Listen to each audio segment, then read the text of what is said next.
weekend, Emily? Because we've all been Me? Oh telling our gosh, personal stories. just preparing to take a trip down to Albuquerque. So Oh, that's right. see We're y'all gonna there. see you next week. Yeah. Nice. So, okay, well, why don't we do a proper introduction? Welcome everyone who is watching currently or will be watching to Adventure Hook, where we are getting ready to begin a Dark Sun campaign called Dark Sun Fire and Sand. And we are doing a little experiment of updating this to or attempting to play this in 5e. So I've spent an inordinate amount of time working on this, creating all of this content, pulling it from all of these different sources. Some of it's homebrew, some of it's stuff that I got from GM's Guild, GM's Binder, or the DM's Binder. Relying heavily, of course, on the original content, of which I have a fairly extensive library. I think right now I still need 7 pieces of content to complete my full collection of Dark Sun 2e stuff. So have you created an Amazon wish list that you can post the link in the chat? Or no, I do this the way that we used to do before computers. I printed out the wiki that has all of the products that were released for Dark Sun 2e, and I have been highlighting them as I purchase them. So that's what I do. But yeah, so we'll get to introductions here soon. But I kind of wanted to just talk a little bit about what we're going to be doing, and maybe even talk a little bit briefly. We only want to spend, maybe 15, 20 minutes or so on this. So I'll try to be brief. But my level... yeah. Just kidding. It was an easy joke. Yeah, I just saw the movie Clue difficult. the other night, and in Clue, Tim Curry is always like, long story short, and they all scream too late every time. So that's my mindset right now. Yeah, well, I've always been fascinated with Dark Sun. I never really had much opportunity to play it when I was a kid coming up. And I don't know, like last year, I found a really nice complete box set for the original campaign setting on eBay and decided to pick it up. And ever since then, I have been utterly wrapped by it. And in my opinion, I love Dark Sun so much that it stands above basically all the other Dungeons and Dragons settings, especially because of like how cohesive and complete the world building was for this game, and the way that they redefined and redesigned everything from the ground up. All of the races changed, classes are different, there are unified cultures, there's anthropology in here. Rob actually is a more dense knowledge of the Thri-Kreen now than I do. Rob knows Thri-Kreen words. Like, you're well on your way to becoming like probably one of the first, proto Klingon Thri-Kreen speakers. I've been yeah, I mean, while I probably recognize a number of the words, although a lot of them do repeat, I like how there's this sort of layered information to the language, how one word grows out of another word, and combining them has all this nuance to it. It feels very primal, but it's also like, while I mean, I think that's a far cry away from saying like, it's analogous to like Klingon or Elven or anything like that. It actually has like syntax and grammar and all that kind of stuff. I mean, there's a lot of stuff that is was included in the Thri-Kreen, the original 2nd edition Thri-Kreen source book, but then there's also a lot that's missing. And whenever stuff is missing, so far I've not invented my own words. Although depending on how dense this campaign gets, sooner or later I might have to. I am we'll see all how that for goes. inventing, expanding the Thri-Kreen language Okay. as you choose. Well, we can adventure hookize it then and make it our own. I'm fine with that. So the thing that I think draws me to Dark Sun the most from anything is are certain themes that are at the core of the game, and those are social and environmental justice. Dark Sun is a world that has been utterly devastated by the power hungry and power mad, by the upper echelon of society, specifically the Sorcerer Kings, the rulers of the great city-states. They have used their magic to utterly drain Athos of its life in their pursuit of unbridled power for its own sake. And they have left Athos this blasted wasteland that is very much Mad Max. And that basically has led to a culture that relies heavily on slavery and enslavement as a way of, as a way of keeping these societies and keeping these power structures in place. And so at the core of it, what Dark Sun really feels like to me is a struggle between the oppressed and the oppressor on every level. The way that environmental injustice is used to oppress the masses, the way that nobility and knowledge are used to oppress the masses. It is illegal throughout Athos to read or write. And if it is discovered that you have the ability to read and write, well, the best thing you can hope for is enslavement. But typically, depending on who you are, you can most likely be sure that you will be killed on the spot by the Templars, the seneschals of the Sorcerer Kings, who exact their justice and work in absolutely corrupt fashion throughout Athos and all of the city-states. So those are the things that really speak to me. And so, this is a warning for anyone who wants to start listening. We are going to be dealing in very heady themes.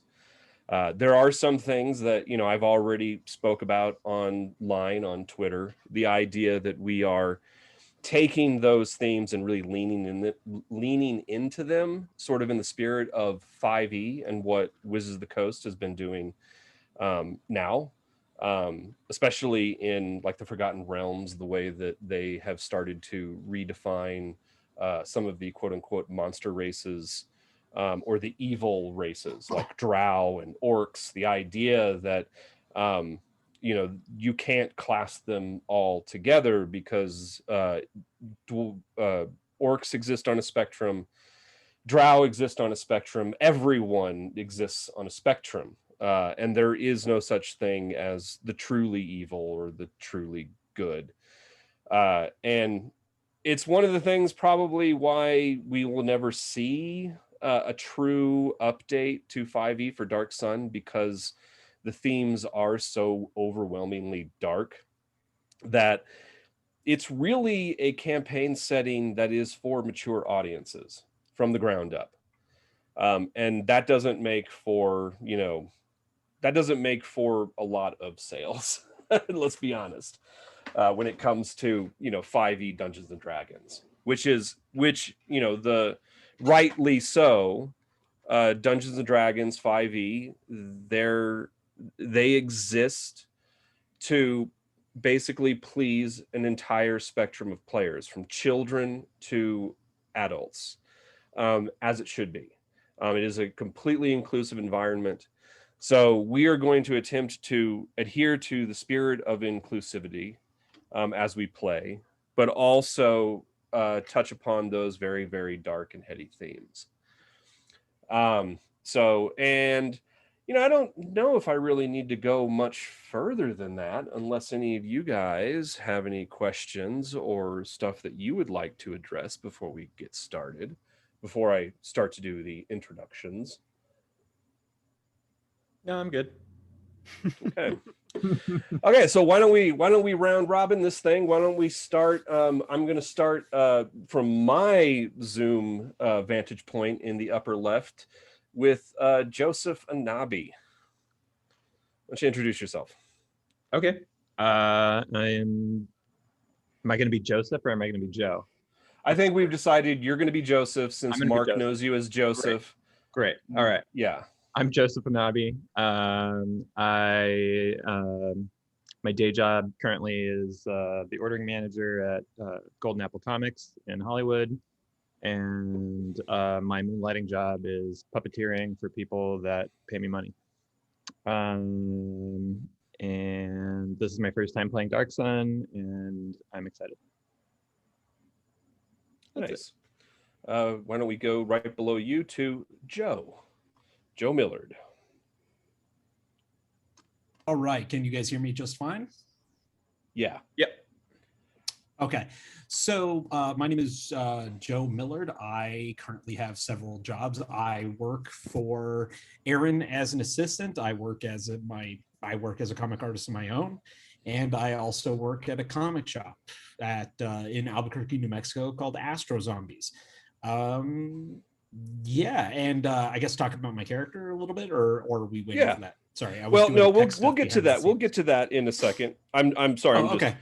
I'm just posting on Twitter that we are live for the world to watch. So, okay. So, thanks, Joe. Oh, by the way, we do have a few people in chat. If anyone who wants to give a shout out. Oh, nice. I just muted my microphone to test. Joseph, or Joe. Sorry, I'm Joseph. Joe, your microphone is quieter on the stream than it is in what we're hearing. In the chat. Okay. I'm using a different microphone setup now, and it's more quiet. I don't know if it's your feed. Is it so quiet that you can't hear, or is it just slightly quieter? It's significantly quieter. It's like Okay, is it running through your ear mic like that? It looks like an iPhone or something there. Is that what you're using? Because that is probably what's quiet.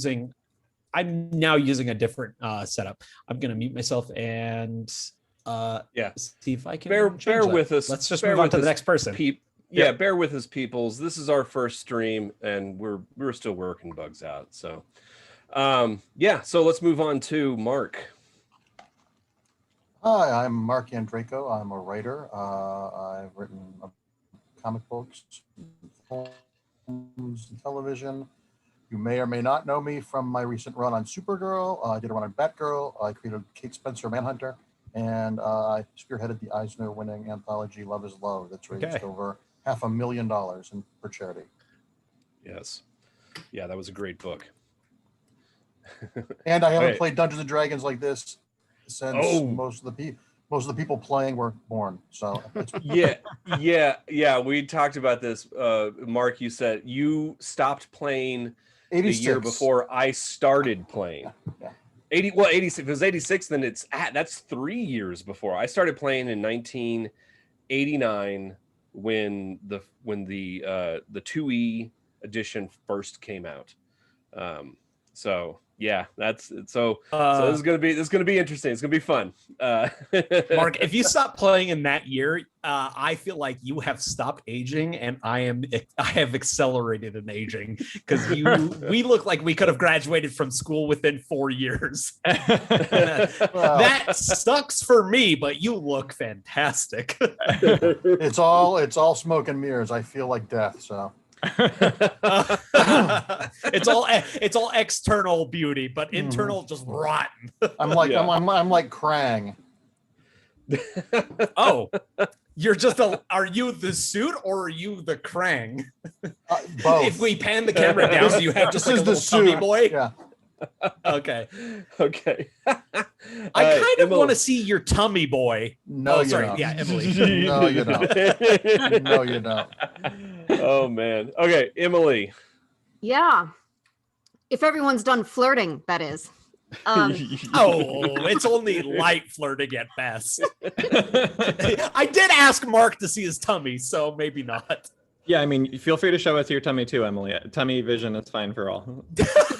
Yeah. We could all do that. We could do that thing like when those guys, like the Shriners, wear their shirts over their heads and draw mouths to their belly buttons and whistle. We could do an all tummy campaign. Yeah, that's season 2. An all tummy campaign sounds buck wild. Yeah. I'm not saying no. All right, Okay, Emily. I'm Emelie O'Hara. I'm desperately reviewing all of my skills and abilities because I have forgotten everything. I was screaming over here from the gym because we started earlier than I thought, and I got stuck behind a train that stopped dead in its tracks, and so I'm frazzled and frantic. Okay, well, relax. Trust a what are we train. supposed to be talking Yeah. about? Yeah, take a breath, relax. We're going to When try to make this there- first session very very easy on the brain. So, sorry to interrupt. Wonderful. Have a vote. Should I boost my sleight of hand or stealth? Stealth. What do you say? Well, no, actually, you're a poisoner. Stealth or sleight of hand is Sleight of hand makes I sense. would say go with your tummy guy and listen to what your tummy person has to say. Go with your tummy. with your tummy person. Listen to your tummy person. I mean, I think that's where the saying comes from. Like we all have a little krang inside us that we have to listen to. So listen to your tummy krang. And last but not least, Tommy Crank Rob. says stuff. Well, we didn't actually get Been doing. Emily's introduction, but that's cool. No, that's wait, did- me. That's me in a nutshell for sure. No, Emily is please frazzled. tell us. Please tell us. Frazzled? I'm sorry. Works out. Sorry, Don't trust trains. I am Emily, and my identity is frazzled. Someone's got to be. Okay. Sure. Okay, Rob. Let's get this show on the road, I guess. Yeah, okay. So speaking of the show, the name of this show is Adventure Hook, which I am with Aaron, the co-host or original creator of. Adventure Hook began and in a way continues to be a show for GMs to develop stories and story ideas and how to incorporate different elements of not only gaming and pop culture, but themes and writing into your actual stories.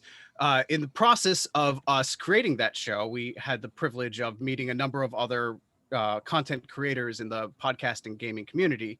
And through that, began doing some spin-off games with the awesome guys over at Red Moon Role Playing. We started out doing a Planescape mini thing that I had run, and then they came back to us fairly recently asking us, hey, do you want to do it again? Can we do Dark Sun? And of course it's like, well, if we're doing Dark Sun, Aaron's running that one. Right? Yeah.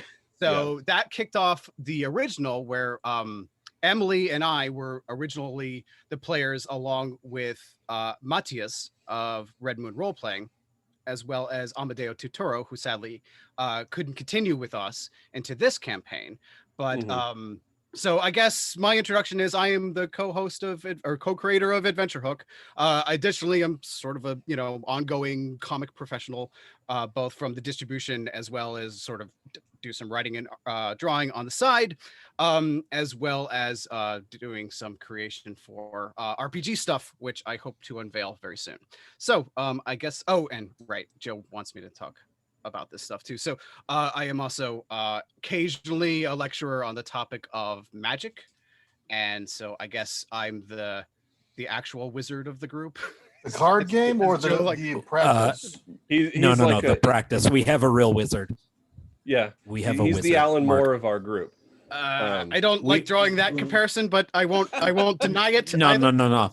We got a token wizard, and don't you spoil this for us, Mark. A Tolkien wizard. Token. Okay. he's a Maiar, but Rob is secretly a Maiar.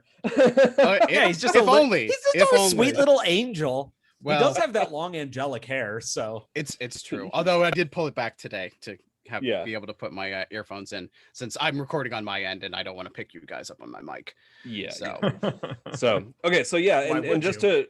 to before we get into it, just to follow up on that Red Moon role playing stuff. So we are basically picking up where we left off with them. That was a 6-part one shot that we ran for them, which ended last week. This past Tuesday. yeah, And so you can go onto their YouTube page or through any podcatcher, look up Red Moon Role Playing, and you will find the Dark Sun game. It's called A Little Knowledge. And basically what I did was run the introductory game that came with the original campaign box set. We didn't, of course, like if we had covered every single page of that, it would have probably been 15-20 episodes. right. But yeah, it's great. I've listened back through it, and I'm not one for listening to myself after the fact, but I found it thoroughly enjoyable. So everybody did an amazing job. Wait till you hear Emelie's French accent for her character. And like I said, sadly, we lost Amadeo Totoro, who is an editor at DC. I I've murdered worked him. with him. yeah, Mark murdered him so No he could longer take his with us. place. He played a character, Zarn, who we are going to meet as we begin, and did a fantastic job. Everybody did a fantastic job. So I highly recommend that you go afterwards and listen to that, because it's a good little prequel, basically, for what we're doing here. Now, of course, what we did then was 2nd edition. What we're doing now is 5e. So this is somewhat of a soft reboot, but we're keeping the spirit of that game alive and continuing. So are we ready to get into this? By all means, bring it on, Yes. Aaron. So Let us play a role. yes, let us begin. Dark Sun, Fire, and Sand.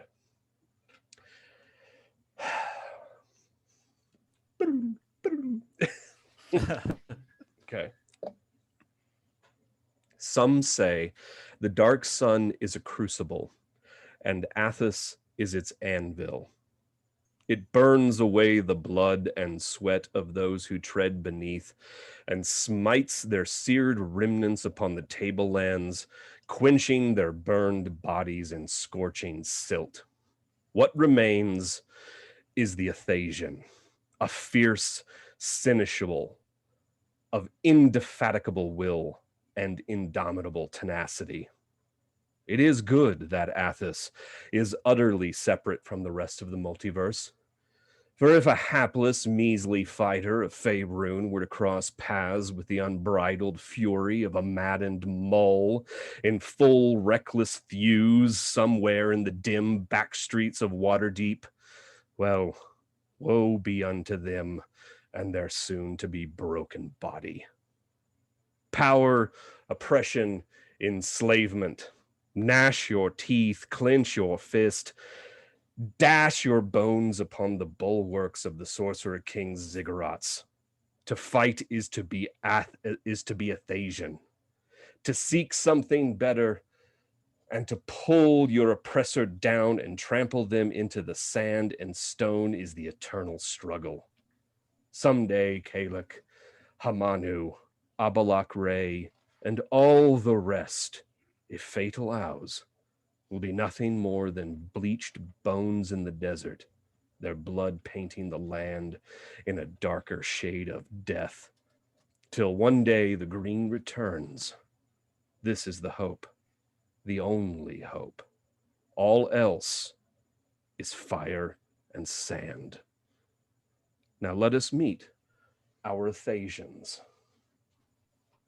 So we'll start with Rob. Who are you playing? All right. I am playing Marc Andreyko, a Thrycreen telepath. that all you want to That- say? I don't know how much these guys haven't met me yet. I don't know what else there's That's to fine. say. No, that's fine. Yeah, say I'm- as much or as little as you would like. I mean, I do have that whole intro that Yeah. that's written, but I figured that that's already been done in the Yeah, written- let's keep that. Let's keep that under our belt. Okay, so Emelie, who are you playing? I am playing Desiderata, who's a half-elf city girl. Oh, Nice. oh, or is she? Or is she? Is she? Ooh. Yes. To the world, Desi appears a human, the perfect picture of a human. Okay, so let's go to Joseph. Who are you playing? For today or Joseph Jonabi. Well, the same question applies. Today, yeah. I will be playing Brule. Brule, fight good. Yeah. But who will you be playing in the long term? Okay. in the long term. I will be Geza Akos. And Geza is a Birdman, which is all I needed out of this game. So, Yeah. Spell that? A Silver Rock, a Silver Rock Aarakocra. Arakakra. Okay, and Joe, who are you playing? For today, I'm going to be playing Karo, the dwarf ranger. But for the rest of the game, I'm going to be playing Crocus, half giant, bodyguard, smasher. Dimwit. No. What? can we talk about Crocus's stats just real quick? You should just. You already tweeted it. We'll yeah, it's out there. It's out there for the world. It's going to be interesting. Crocus has a very, very low wisdom score. So, and finally, Mark, who are you playing? I am Char the Inscrutable, an apparently hairless dwarf who likes to read. Yes. And right now, you only Apparently. know how to read Dwarven, but you hope to change that. So, okay. So with brief introductions out of the way, let's zoom in to the village of Cled. And for those who are joining us for the first time, who have not yet listened to the Red Moon role-playing game, Cled is a small village, an outpost really, in the middle of the Athasian desert, somewhere to the northeast of the city-state of Tyr, and somewhere to the southwest of the city-state of Uruk. Cled was established about 150 years ago by its chieftain and patriarch Baronus, who came here to excavate the ancient fabled ruins of Camelot, a dwarven city, a ruin unlike any other that has ever been discovered in Athos, for there are no dwarven cities in Athos. This is the only place that has ever been found where a clan and a culture structure for the dwarves speaks of an age of unification and a collective people. The dwarves are scattered throughout the land. Most of them live within cities, and they have no clans.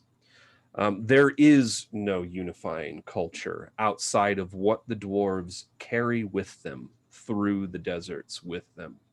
Their ancestral history, their ancestral connections.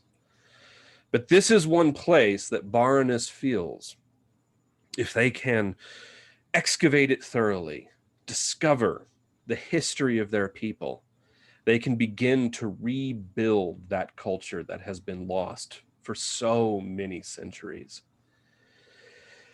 And it recently fell upon devastating hardship after a nearby oasis was poisoned by a tribe of elves who reside in a fortress in the nearby rocky badlands known as the Juradai.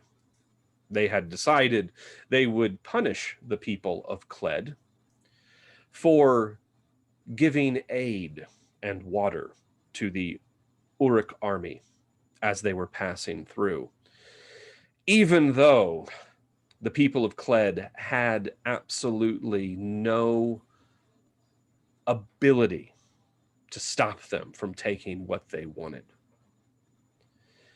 They were forced to give the armies of Uruk water. They were forced to give them shelter. They were forced to allow them to billet within their homes. But the elves did not care, because the elves are after a goal all their own, which is to stop the slave trade between the elves and Uruk. You see, their people are constantly being captured and enslaved by Hamanu and his army. And so they decided that they would make Cled an example to others who would dare to give aid to their enemy. And so they poisoned the oasis and they kidnapped its druid, leaving the people of Cled to suffer the horrifying effects of dehydration as they, day by day, sweated their water into the Athasian air. When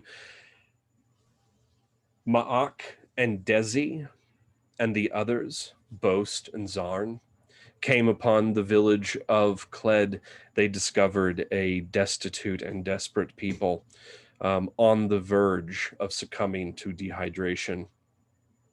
Many had already died.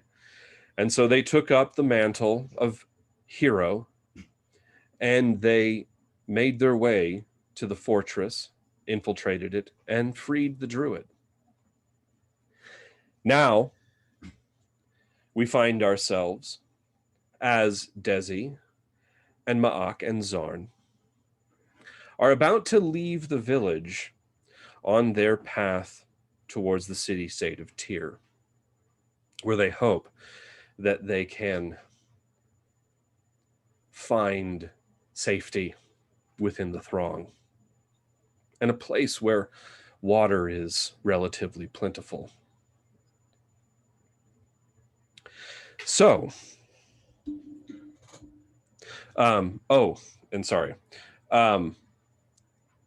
Boast, the mole who had been traveling with you, he had been given a weapon that had been discovered in the ruins of Kimalak, which they called the Sword of Kimalak Kings, or the Sword of Kimalak, a short sword made of steel, steel being a almost impossible to attain commodity in Athos. Very few weapons in this world are made of steel. And so it was a great gift indeed, and he used it to help free the druid. And afterwards, after you returned, after you restored the water, you, or Boast rather, decided that he would stay, that these people needed someone with his strength. They had been depleted too much already. And being half dwarven, he already felt a kinship with these people and knew that this is somewhere that he could create a life for himself. And so he decided to stay behind. And so now, let us, with all of this background out of the way, let us continue as we fast forward somewhat. At last, you stand perched at the rim of a broad, high mesa, gazing down upon a veritable paradise. In truth, it is little more than a scrub plain sheltered in a wide valley tucked into the foothills of the ringing mountains.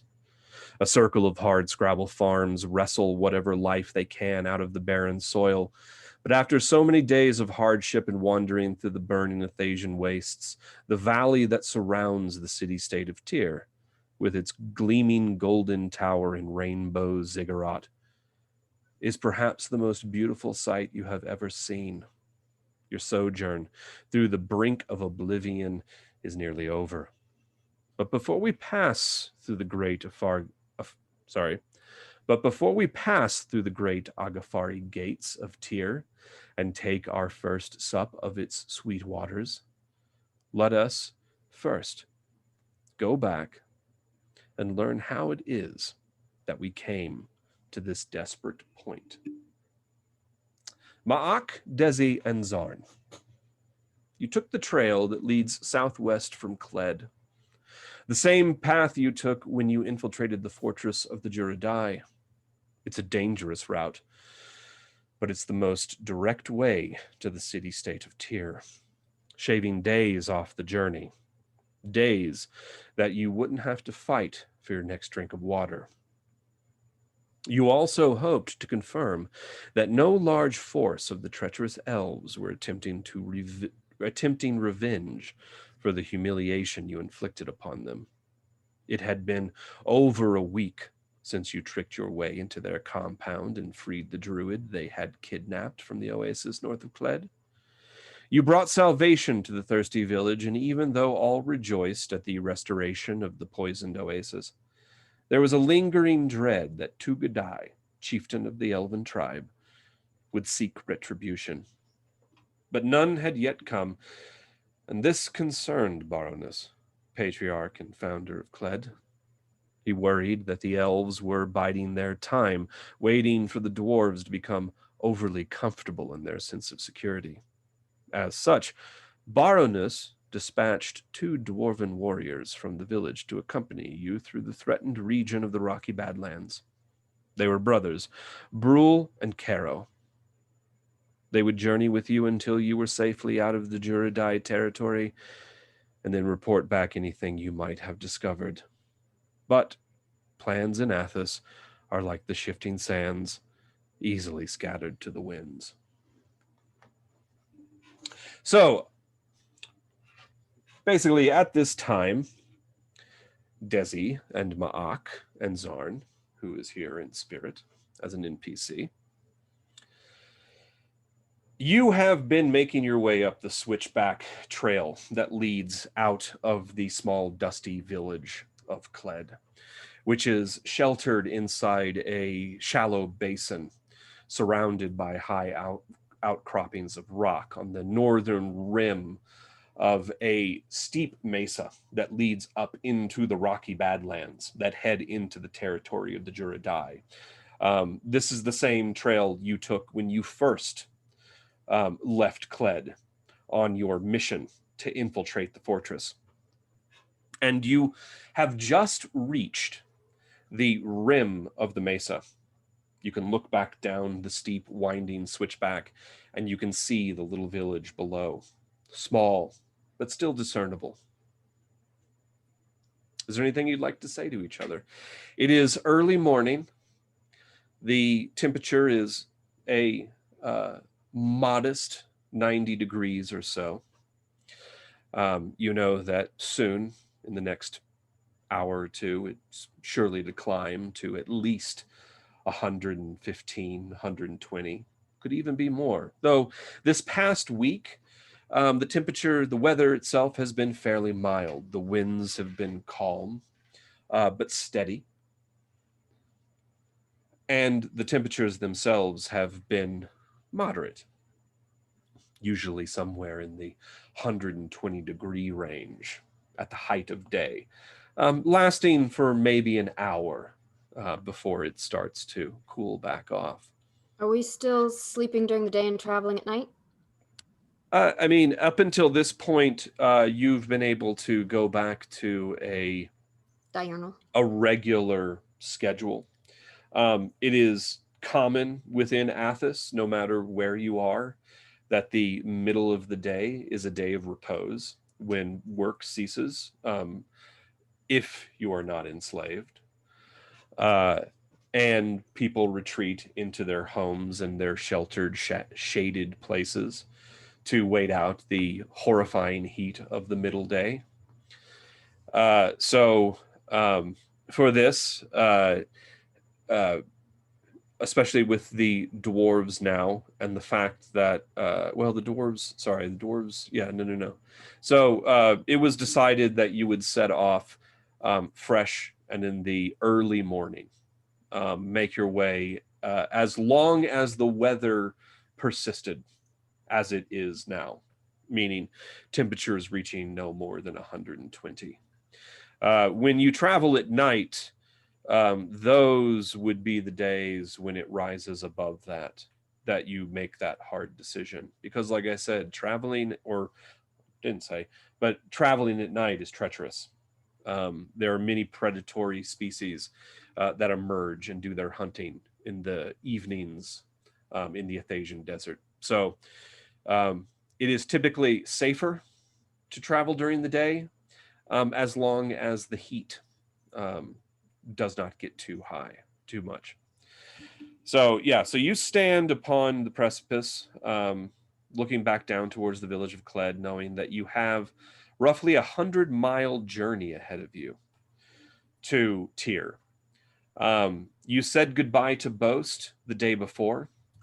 He left Cled on a water mission to the oasis, something that happens basically once a week in Cled.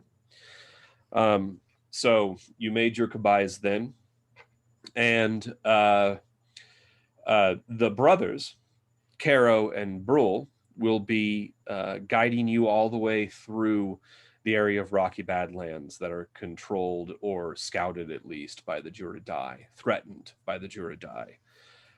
And you've been given somewhat detailed instructions on how to find a oasis that lies somewhere about halfway between Cled and Tyr, that the dwarves tend to use. It is a hidden place whose location is something they guard jealously.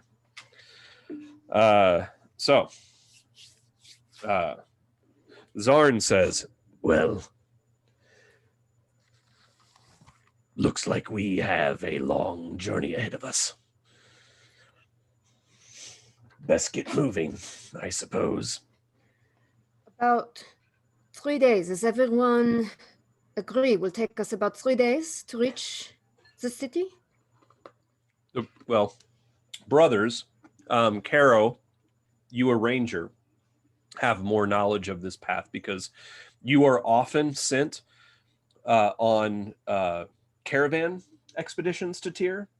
Tyr is one of the main suppliers for the Agafari timber used in the mines to build the structures that keep the roof from caving in. Okay. So you know that the path that leads, it's about 100 miles, and it typically takes about 5 to 6 days. Okay. You can make it. You could theoretically make it in less time if you really pushed. 3 days is feasible, but that is only ever attempted in the most dire of circumstances. Oh, by elves? Okay. Yeah, elves definitely could. Elves definitely could make that trip much faster, because dwarves are slow. They have little stubby legs, and elves have the famous elven run, in which they find themselves with the enthusiasm of the run, and they will just run and run and run for days without stopping. Well, I wouldn't know anything about that. Yeah. So to answer your question, I don't think we can make it in just a couple of days. Only if we were being hunted mightily could we make it in 3. We're looking at about a week, 5-6 days. Desi hears the telepathic voice of Ma'ak in her head and her head alone. And he says to her, "We could make much better time if we left these dwarves behind." But they are here for our protection, correct? I think we are here for their protection. What? How so? Do you not think that their leader is worried about repercussions? Towards Certainly, Clay. certainly the Juratai will take revenge. We were worried about it before. It will fall at any time. They're scouting here, and they're making sure that if we get attacked, they can flee back to their master. At least that's what I would do. Are you recommending we ditch them? No. I mean, certainly not Zarn, but we should No. be cautious. Zarn is one of us. Zarn is one of us. And by the way, when Desi, hopefully when you speak, you're speaking Thrycreen, so they can't understand what you're saying. Oui, but it comes in this terrible thick accent all the same. You can see Ma'ak, despite himself, his eyes probably turn a little dark to hear you mispronounce his language so egregiously. But if it comes down to it, you and Zarn also know that Ma'ak's powers they're either growing or he's just sharing more with them than he would have beforehand. But we can communicate telepathically quite easily throughout the day if Ma'ak chooses to. Right now, he's just communicating one-on-one with Desi. I miss Boast, who could carry all three of these dwarves, and we could run. I actually did. Aaron, did we abandon or lose that big sled, that travois sled that I made? Is that gone at this point and we're stuck walking, or could I have hidden that somewhere and remind me of where you made that? Okay. sled. Well, originally I made it out of the pieces of chitin that used to be the brood queen of that Weezer hive. Oh, right. Her legs, That's right. her wings, and then we also took sinew and leather and feathers from some of the dead Arakakra and made it together into like a big travois sled that two people could pull. Originally, it was me and Bose could pull them and they could sleep, or whatever. And it's that kind of thing. I don't particularly care. Well, here I will tell you. There is no way that the travois sled would ever survive even a mile in the Rocky Badlands where you are now entering. Because it's rocky. Oh, that's fair. Okay, yeah. Not a problem. Then we probably abandoned it some miles back, and now the dwarves are walking. Yeah. So, but yeah, it is like their primary function, Caro and Brul's primary function is, I mean, they say it's to protect you, but it's to scout, and to help you navigate the trail that leads through the Rocky Badlands, because it can be easily lost in places. So, and they know the route by heart. So yes, unfortunately, it means that it's going to be slower going, which is just going to be just torture for Ma'ak. And just like it happened in the desert, Ma'ak is always finding himself far ahead of the group. So it's just really difficult for you to walk that slowly. It feels like you might as well be dragging yourself across the ground. Yeah, fair enough. Yeah. Then I will probably try to make myself useful and continuously scout ahead, then scout behind, then scout to the east, scout to the west, making sure that that we're not being stalked by a bunch of Juradai, scouts or whatever. Okay. Well, you begin to make your way through the trail that leads into the Rocky Badlands. And what we're talking about here are deep canyons that run through stratified layers of rock, sedimentary rock. There are pillars of stone that rise up here and there that you make your way through, arches of stone that you begin to make your way through, all as soon as you crest the rim of the mesa, and it's not really a proper mesa. It looks like a mesa from the village of Kled. It has all of those sort of identifying markers, that kind of debris field that slopes gradually out into the sand, that rises up to a sheer cliff face. And that switchback takes you through a canyon, basically a narrow canyon that switchbacks until you reach the rim. But once you reach the rim, you can see the land itself is stones piled upon stones. And you begin to make your way through the trail, and you're not 100 yards when you hear a thunderous boom. And all of you stop. The ground shakes, and stones and pebbles and debris start to fall and cascade down the sides of the canyon. You see a few large stones the size of like a human head crash down not 20 feet from you. If it had landed on any of you, you would have been crushed completely. And you pause. You have that moment where you tense up and you wait, because you think this must be an earthquake, and you're waiting for the next shock to come, but it doesn't. And then you realize the sound of the boom came from behind you back towards the village. Caro and Brule both give me, let's do insight, I think. Would be this check. Okay. Okay. Brule. Well, actually, I'm going to go. I think both of you figured this out. You've heard it before. It's only ever happened once, and it was terrible. Cave in the ruins.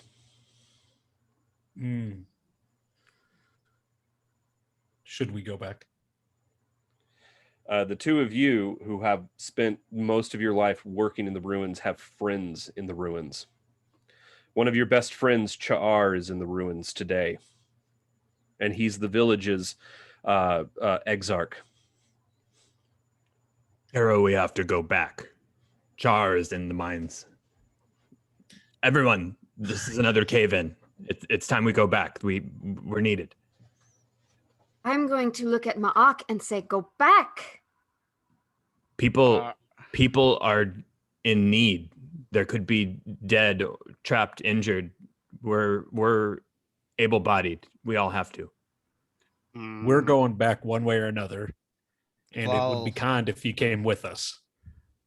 Ma'ak turns to Desi and he says in his best common, "Val Baust, clutch now, will Oh, how Baust."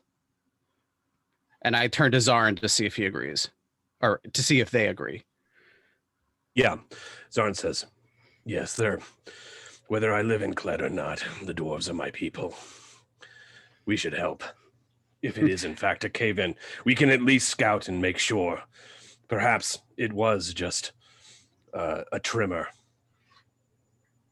could this have been attack?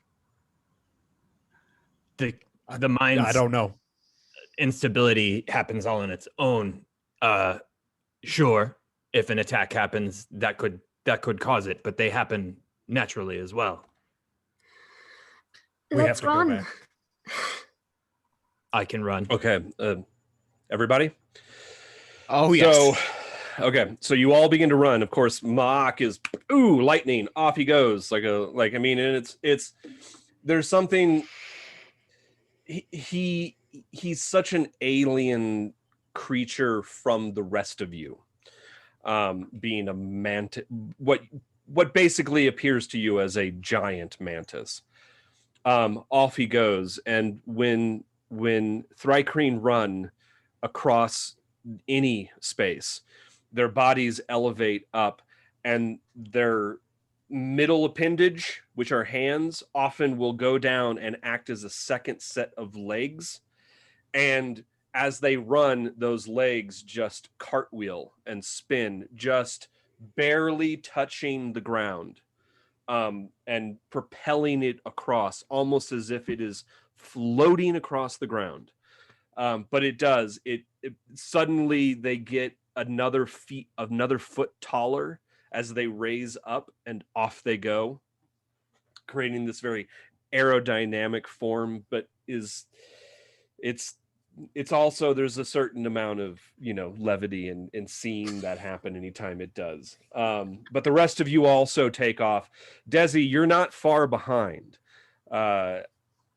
You are not as fast as an elf, but you are close behind.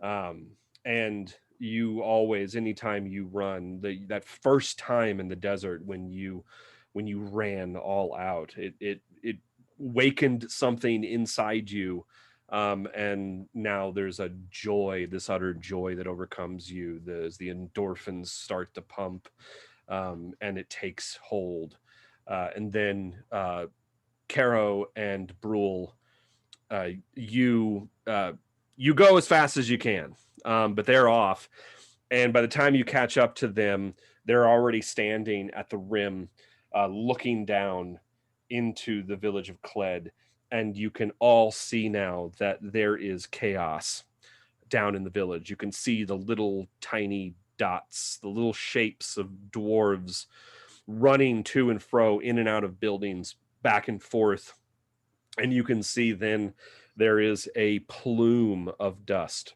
billowing out of the mine entrance, just sweeping across the village. And down you go the switchback, you can get into the village. And as you do so, you return, you can see people are terrified, running. Someone runs up to you, Caro, and says, "Caro, I'm so glad you have returned. There's been a cave-in in the ruins. We don't know what happened. We need help." We're on our way. And we start asses and elbows towards the ruins. Yeah, and you run past Baroness, who is a very ancient dwarf, who obviously can't aid you. He has his cane, and he's standing, and he's minds. "Char's in there with the others. Please, you must make sure that the Exarch is safe. I don't know what we will do if we lose our Exarch." So off you can run. Is there anything you want to do as you are approaching the mine entrance? Sorry, what's an exarch? Exarch is the word for cleric in Dark Sun, I have decided. So, and that's real quick, just as an aside for those watching and for everybody else here too. That's a tribute to Amadeo, who titled his character Crimson Exarch of the Sun. And so I decided, oh, that's cool. I like the word Exarch and I like the word Crimson. So I decided that all clerics would become Exarchs because there are no gods in Athos. And so it doesn't really make sense that there would be such a thing as a cleric, because a cleric is a faith-based term, and there are no faiths in Athos. So Exarch is sort of a representative of the elements. So yes, Char is the Crimson Exarch, the fire cleric, so to speak, of Cled, who is, and there was a certain kinship that was developed between Zarn and Char during the week that you stayed here, because both are Crimson Exarchs. And so they were, and Zarn is a little bit more experienced, a little bit more worldly than Char. And so Char was kind of very interested in learning of Zarn's experience. So yes, off you go. And you can see as you approach the entrance into the mines, it's not just a hole in the the side of the mesa. It is it is carved into the mesa. It is the original exit, like entrance into the city of the dwarven kings of Camelot. And so it has these very ancient dwarven motifs carved into the living rock of the mesa, and very different. Yes, very much like Petra. Put that image in your mind, but imagine something much more angular and constructivist, something very utilitarian. And on either side, it's, it has it's carved to look like post and lintel. And the posts themselves are carved into these, they're very, very weathered. But what you can see are these dwarven forms that stand 20 feet tall on either side of the entrance, their hands stiff and down, straight as an arrow at their side, fists held clenched, holding the broken remnants of what would have probably been fully three-dimensional carved tools. But what tools those may have been have long since broken away. Like so many other ruins across anywhere in the world, the facial features have been broken away. The noses are gone. Anything that protrudes has been broken away, but you can very clearly see the strong angular beards that reach down to the navel on these dwarven forms, the broad shoulders with cascades of knotted hair coming down over the shoulders themselves. And then they wear some kind of armor unlike anything that you have ever seen in Uruk or any other place you have been. Something that looks like it could only be made out of like plates overlapping each other, similar to some kind of scale mail. But there's a design motif in there that suggests metal. And and as they stand there, they stand with one foot straight, like one leg straight as an arrow down to the ground, and the other foot slightly protruded forward, as if they are about to step away from the wall that they are embedded to. And then over the top of the lintel is carved some sort of hieroglyph that none of you have the ability to read. So, but as you approach, the dust is still billowing out. And it's not just a fine dust. There is still bits of actual like larger debris that are getting wafted up into the air, into your eyes and nose. You start to cough. You have to cover your face as you run towards the entrance. Beyond, you can't see anything past the entrance because of how thick the dust is. How high is the mountain on top of the entrance? Like, is it like, does it go up for yonks, or does it level off at a visible scale? What is a yonk? Yonk is actually a measure of time, not of height. Be a fathom, I guess. Hopefully it's not a fathom. Yeah, no. It's about 150 feet to the top of the mesa. So the entrance itself is about 30 feet high to the top of the carving. And you can see that at one time it obviously was completely buried in the debris field from the cliff face, which has been excavated. And so you can see on either side of the doorway, the debris field as it kind of rises up around the edge of the door itself. Above the door would be then, another 120 feet of cliff face that has kind of slowly been eroding over the centuries. So there'd be no way to see if there was like a projectile or to get on top of it or see any disturbance from where we are. No. Well, shucks.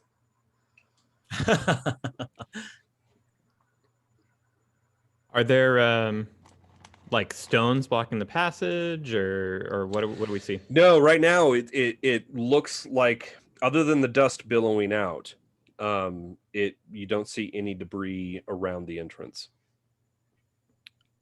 Are- To Ma'ak, we could sure use boast right about now.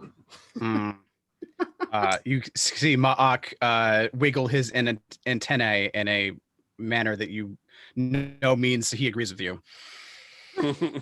Are there any? Um, I'm assuming there aren't, but are there any apparatuses that people adorn before going into the mines, like breathing or anything like that? They're just going in naked, right? Yeah, I mean, the mines themselves have not actually been excavated that deeply.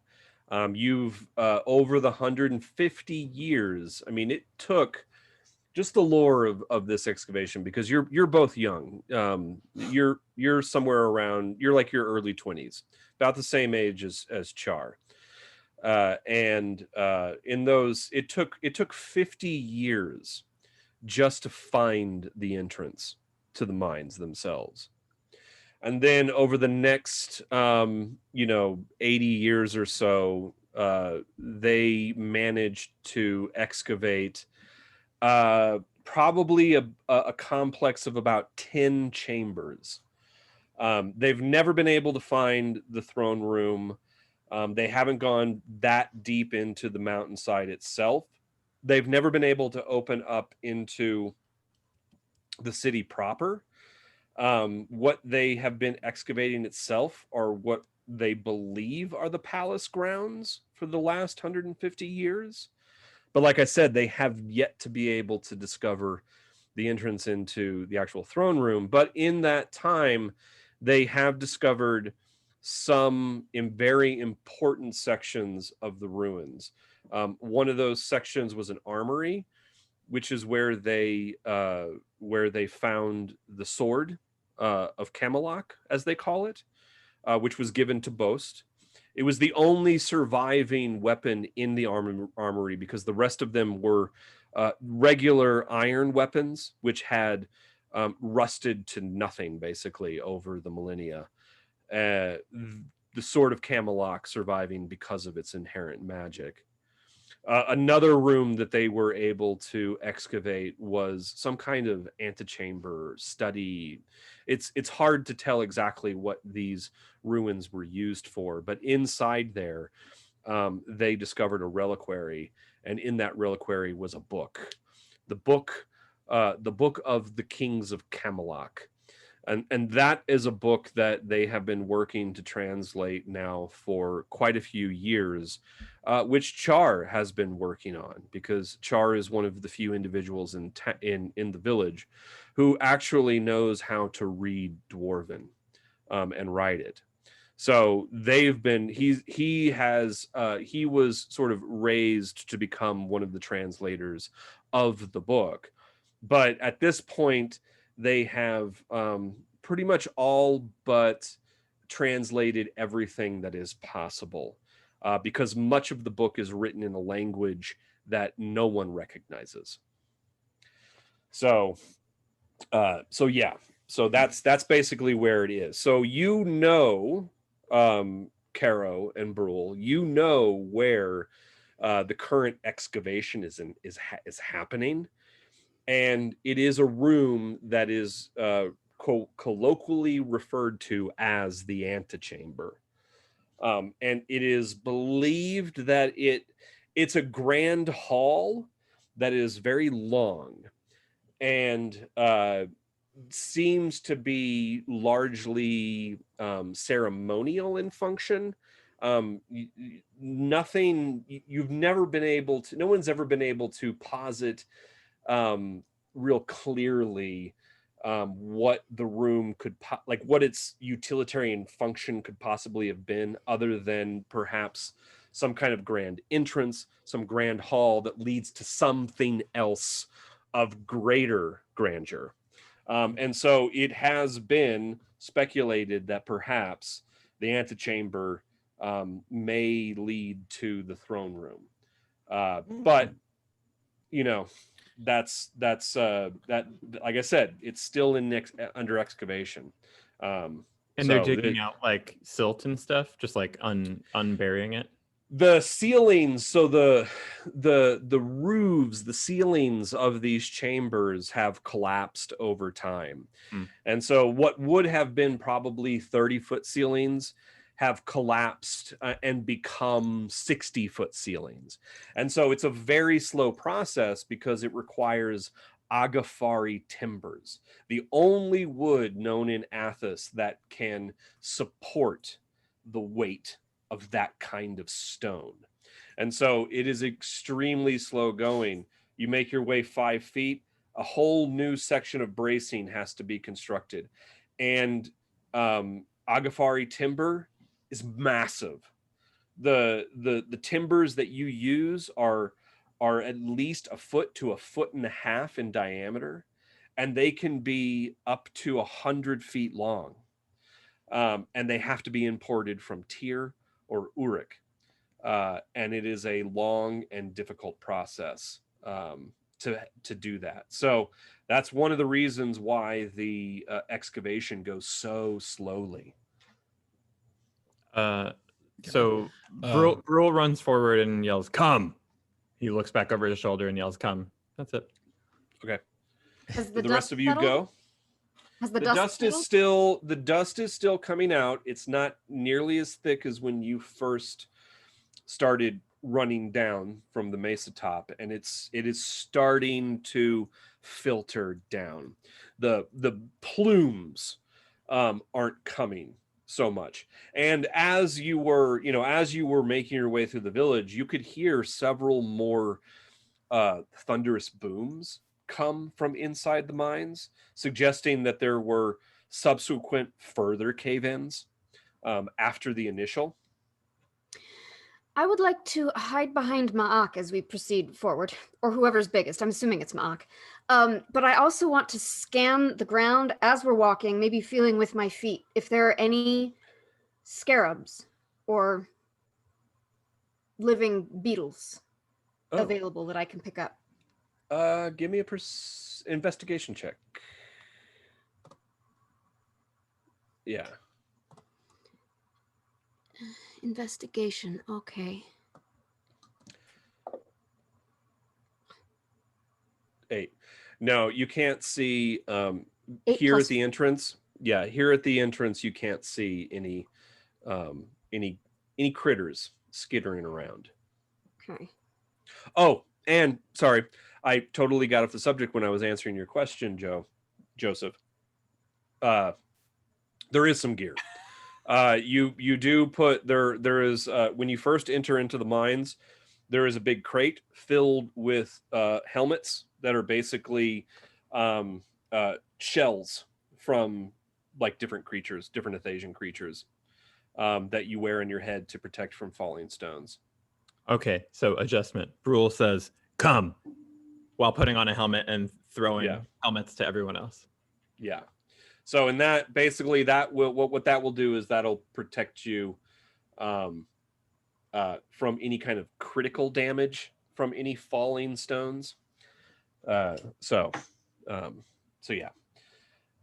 Beyond that, there's not much. It's sweltering inside the mines. So typically the excavators strip down to at least their undergarments.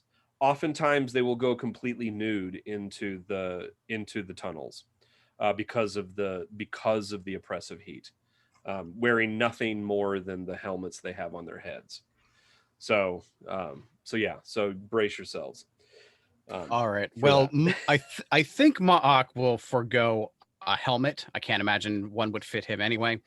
Yeah, you couldn't wear it even if you tried. Yeah, no, I mean, and wearing bug parts, no thanks.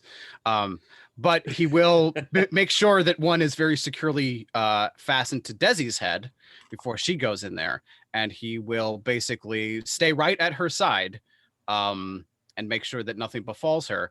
He is less worried about going into the dark. With his antennae, he can not necessarily see or taste in the dark, but my perceptions are slightly higher than the average, at least as far as that's concerned. And then I will, just for since I don't know what to expect, Ma'ak will stop using his mind link with Desi, and instead he will switch to using his sixth sense ability. Essentially, if we roll initiative, I get advantage.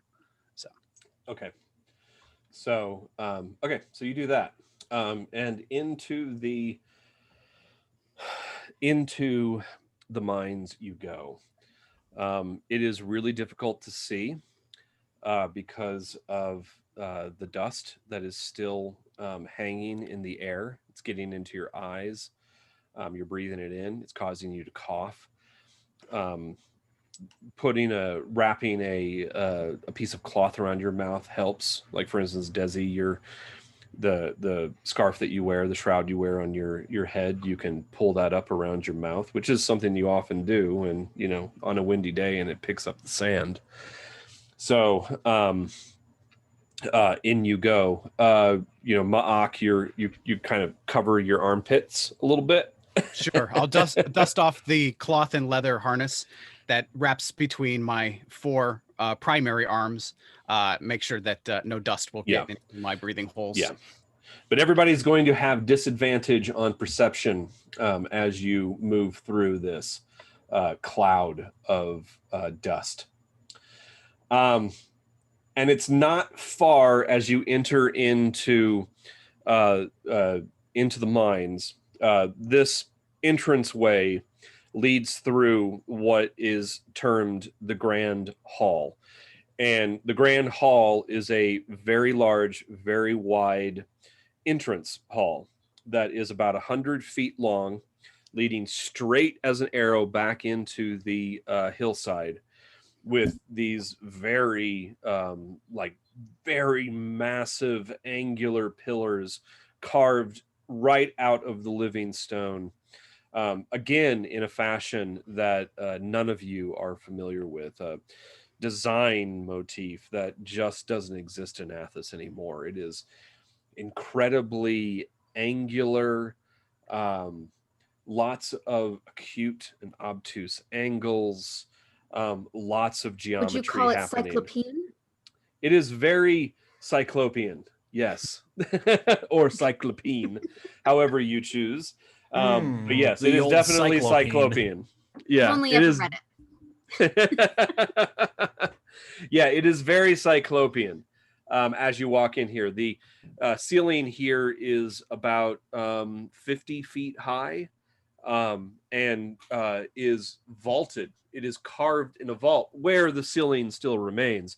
A lot of it has collapsed over the ages, but you can see places where it still remains. And it's really quite awe-inspiring. But you can hear someone as you come in. You're not doing anything to hide your presence at this point as you rush in, and you can hear someone ahead of you. Well, Char, you find yourself, you've experienced what just happened. You were not in the chambers where the collapse happened. You were in another room where you have been studying the carvings on one of the walls. There are very deep bas-reliefs that run through many of the chambers that have been excavated so far. And one of the things that you do when you're not needed is you work on recording what it is that has been discovered so far. And you basically are tasked with describing every single bas-relief, every motif that you find, and describing it in a way that basically creates a narrative that tries to uncover what the narrative could possibly be. So you first will record exactly what it is that you are seeing on the walls. How do and I there do? are- How do I do that if we're not allowed to use written language? Well, so that's the And- thing. You, like I said, you know how to read and write Dwarven. Mhm. And those in Cled who know how to... Cled is a free village. It is not under the thumb of any city-state. So here, all of the dwarves of Cled who have the ability, who can, are taught the Dwarven language. It's one of the things that Baronus insisted upon as from the moment that he founded the village, that any dwarf born in Cled would be taught their language, not just how to speak it, but how to read and write it. They would be given that freedom. They would be given that power. And so what you do, and the Dwarven language in Athos is very pictographic. It's almost like a cuneiform type of language, little dashes. And so you work on clay tablets because paper is very expensive. Paper and papyrus. Paper is something that is almost unheard of. Papyrus is something that is very expensive. And so you work on clay. And so you go in, you have your clay tablets prepared, and you have your writing tool, and you go in and you make little tick marks, and that creates the Dwarven language. And you go in and you basically chronicle every single thing you see. And you've been doing this for several years now. And once you finish a tablet, it gets baked, and there is a storehouse in Cled where all of the tablets are kept, and it's a secret. It's basically a secret chamber underneath one of the buildings where all of the tablets are kept, just in case any representative of a city-state comes through and discovers them.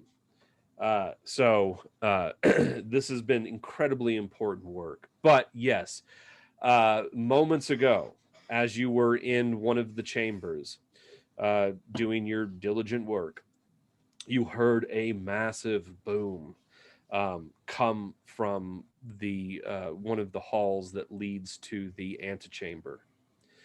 And you started to run that way when the ceiling in your chamber started to come down in big chunks, and you were hit by some small stones, not enough to do any damage worth noting, but you realize that you had to rush towards the entrance if you hoped to survive until the cave-in stopped.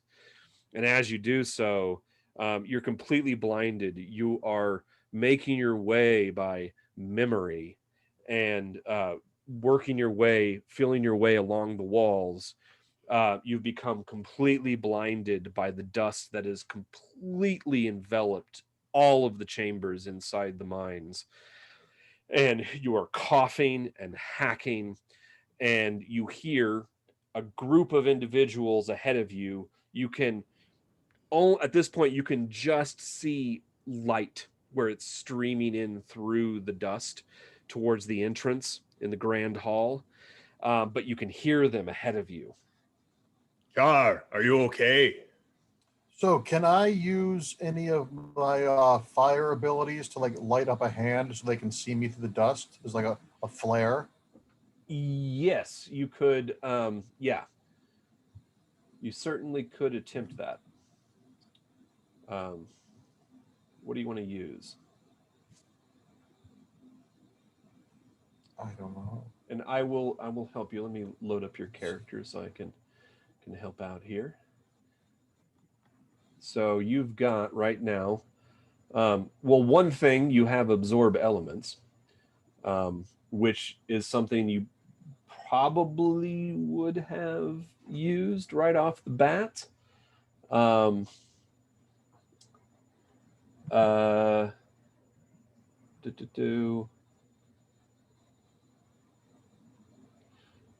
Well, maybe. Cleansing flame isn't going to work. Inflame you could probably use, which allows you to you can ignite small objects like torches or weapons. So you could light up pretty much anything with that. Could I light up my wrist, the obsidian gauntlets? Yeah, you could definitely do that. Let's do so that kind of erupts in flame, and you can hold that up as it kind of burns mystically, and the rest of you now can see through the darkness. There's just this hazy orange light that suddenly burst into being. Who's there? Is that you, Char? Yes, it is me. Oh, You goodness. okay? Can you see What's me? going on?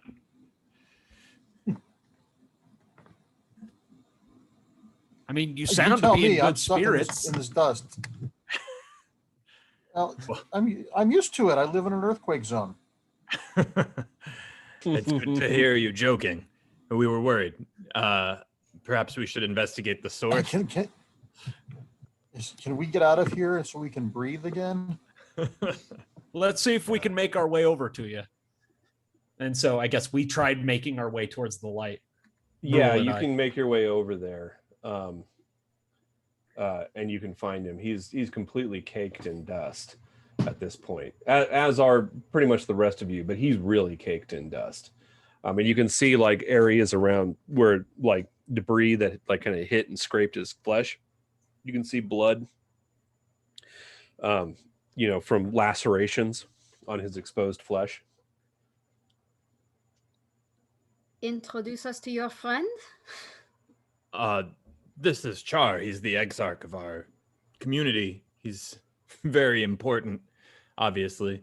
And Char, were you working alone? Are there others in the mine? Should we be looking? There are others in the mine, but I was in an antechamber doing my own thing, so I'm not sure who escaped or who might be trapped or who was killed. So depending on Can you let the way and help us find them? Sure. I'm not sure how deep we want to go or how unstable it is in here, but let's try. I mean, it's up to you, Char. You are more important probably than others that might be trapped, but we could use your powers would be of great assistance.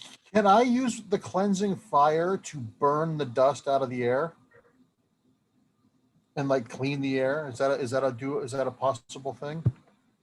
No, because it's actual sand, and what you would end up doing is making the sand Killing us all? Yes. searing hot. You would kill us all. Don't do that. Yeah. But what was that? Shut up, bug. Thing or whatever. Don't set us on fire. But you said there was like an absorb elements or something? Well, it's a spell that he has, and this is something that I realized we have an incomplete character because you don't have any of your spells memorized. So what I'm going to do is I'm going to give you all of the spells that I gave to Zarn, so that you have something that you have memorized and you can use right now. So give me just a second. You guys continue to introduce yourselves. Feel free, because at this point you still hear rumblings coming from deep within the mind, and realize that no matter what, you're help to no one if you're dead. So it's best if you wait for a few moments to make sure that there's no more cave-ins coming anytime soon.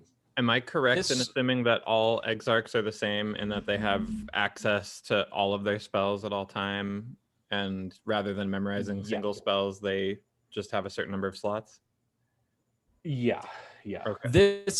This may also be a good time to have a bio break.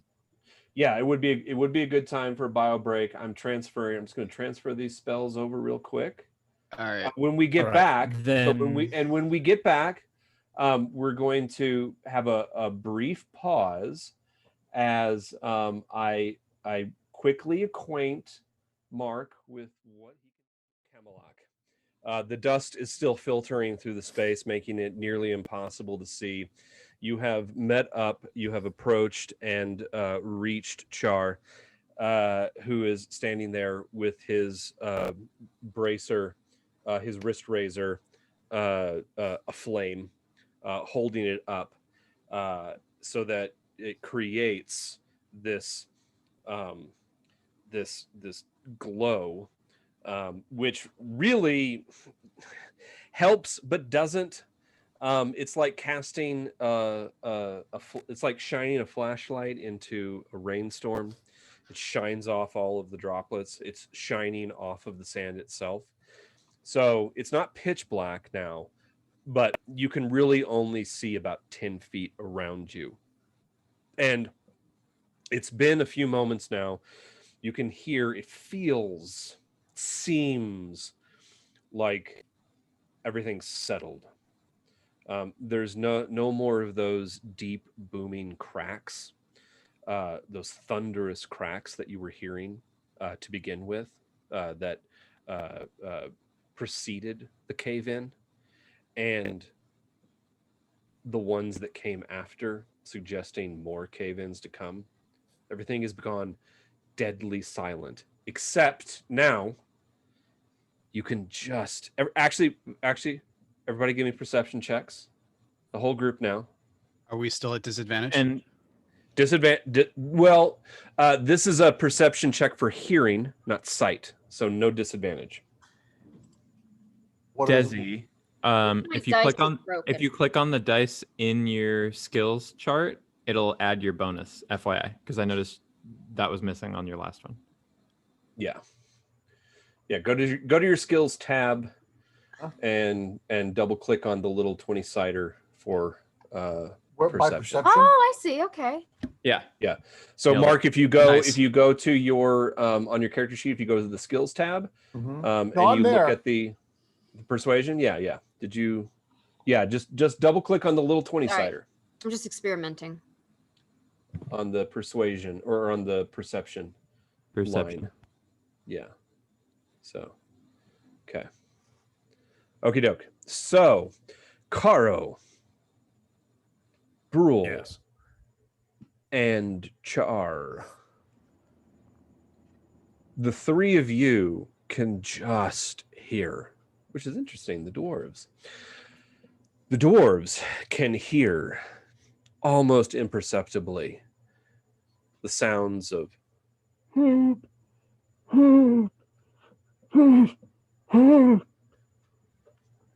you hear that, guys? There's someone calling for help. Yeah, it's over this way. I think we should go. Char, if you don't mind leading the way, you're invaluable to this task. It's, do I want? Can I do the wet masks for us as well? Do we still Yes. need them? Yes. So Char casts create water.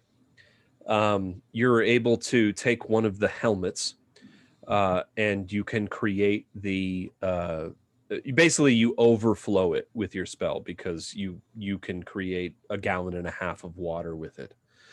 But it's enough for everyone to dip pieces of rag into the water and wrap it around your mouth and nose. Can I drink whatever's left? And you're gonna have to share and that with me, ma'am. and you certainly can drink as the water is spilling over the rim of the helmet. Those around you realize what a precious resource is being spilled. Yeah, everybody on can the drink ground. first. Had We to go don't need. steam. Everybody can Yeah. take a little bit of mouthwash with this because we're all dusty. And I Oh, don't need- Caro is sucking it back. Yeah. After this, we have to. Will you come with us to Tyr? Well, so you all get a drink as it starts to fill up. You all are like drinking as much because you know it's going to overflow, and not too much of the precious water spills upon the ground. But then you're able to dip your rags and wrap them around your mouths and nose, and that protects you from breathing in any more of this silt that is making you retch and cough, and like creating mucus that's dripping out of your nose. It's nasty. Getting the dust still getting into your eyes. That's something that you can't do much about. So still with the a disadvantage on anything visual for perception. But you can make your way, and you know, Char, that the cave-in happened in the antechamber. That's where they were working today. And you make your way that way. The grand hall itself leads directly to the antechamber, so it's a straight shot. And the antechamber is basically a smaller version of the grand hall. And you can now, as you enter into it, it is roughly, give me just a second, it is roughly 40 feet wide and about 100 feet long. And you, as you enter in through the doorway that leads into the antechamber, you can now hear very clearly, all of you, the sounds of dwarven workers, a few voices, maybe three, yelling for help at the end of the hall. There's three here. We need to rescue them. Mark, you go over there. And Carl starts directing them towards the voices. Okay. Straight ahead of you, basically. That's fine. Ma'ak will actually probably scurry on ahead and see if he can't locate where these voices are coming from. And is Mock the strongest of us? Does he have the proportionate strength of a... Well, praying Ma'ak mantis? is not the strongest, but he is definitely the largest. He is 11 feet long and 7 feet tall, but very narrow, very streamlined in that. If he, so in terms of the strongest, not sure. That would probably one of the probably dwarves. Brule right now. It's probably Brule. I'll follow the long boy. Okay. You go ahead. So Brule. you all rush towards the end of the chamber, and you can now see. I am going to share. So if you look towards your fantasy grounds, I am going to share what it is that you see. Joe, I'm not sure if this is something that we can share on Twitch. If we have the technology yet to do this, but I can share my screen. No, I share your screen. If I share my screen, then I give away the DM secrets, so I can't do that. So somebody else is going to have to share their screen if we are unable to create a dedicated space for it. I swear, viewers, we were going to figure this out. We're going to create a little window that's going to be dedicated just to the Fantasy Grounds mapping. You have disabled screen sharing. Yay! Let me say that. I'm Okay. gonna coffee now. Give me just a second. All participants can share. This map brought to you by Fantasy Grounds Dark Roast. Yeah. Fantasy Grounds Dark Roast. Dark Sun Roast. Okay. So Wizards of the Roast. Sun. yeah, Wizards of the Roast. Oh my god. Oh, Okay, no. so Oh no. all right. That's Mark enough. is That's too enough. smart. We're role playing. Okay, so someone should now be able to share their screen. Joe, if you want to share yours. All right. I'm seeing if this. Okay. So now all we can see is Fantasy Grounds. Okay. So if you would like, we can leave this as it is for just a moment. Yeah. Let's just take a look at that. And your character seems to have a very limited line of sight.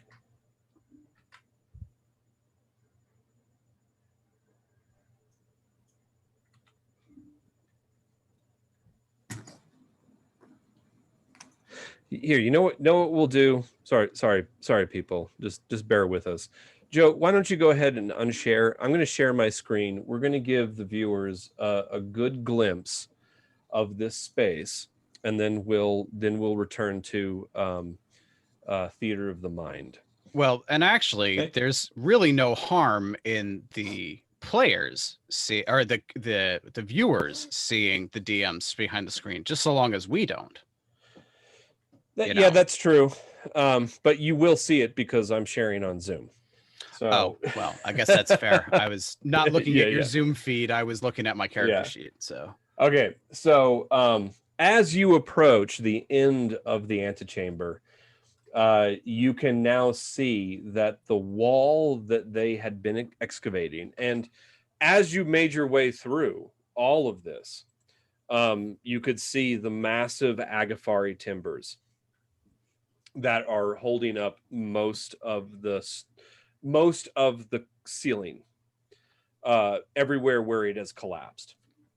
And one thing that I haven't indicated on this old school blue map is that there are crushed, broken timbers strewn about the ground in front of you. And there was a grand wall, like there was this big wall that they had been excavating, trying to get to for months. And it is completely collapsed in front of you. You can see massive fissures in the part of the wall that still remain, which terrifies you completely. The idea that any section, a section of wall that could be tons and tons of stone, could come crashing down at any time. And there is a massive debris field directly in front of you, and you can see dwarven bodies lying crushed under the stones, legs sticking out, broken and mangled and twisted, arms reaching out, crushed skin and flesh. You see underneath one stone a tuft of, like, you see a broken helmet and brain matter scattered across the ground from where a stone crushed a head. Do any of the limbs look alive? None of the limbs you see, but on top, on the other side of the debris field, you can, well, no, sorry, let me back up. Not on the other side of the debris field. There are 3 dwarves half buried in the rubble, from their waist down, who are reaching out for you, reaching out as you come close. Their eyes are completely caked with gray dust from the stone, and they hear you approach, but they obviously can't see you, and they're yelling, "Please, help, help, help." This is not the first time we've encountered crushed individuals in the mine, I'm assuming. Like I said, you've encountered, like, there was one like there's been a lot of, I mean, cave-ins happen, but they typically happen on a small scale. They'll injure someone. There's been a few deaths. The only cave-in that you remember on this scale happened years ago. Are we sure it's a natural quite a few occurrence? died. I'm sorry. Are we It's sure or is typically it sabotage? Could it be potentially sabotage or something? Or? It's never been sabotaged before, so it is, it could be seen as suspicious because of the recent encounter with the Juradai, but it's that's a long shot, really. Okay. So historically, I feel like Brule has unburied crushed dwarven friends before, and it's gone badly. Like maybe if a tourniquet needs to be used or whatever, I don't want him to repeat the same mistakes. Does he see anyone that feels like he can save?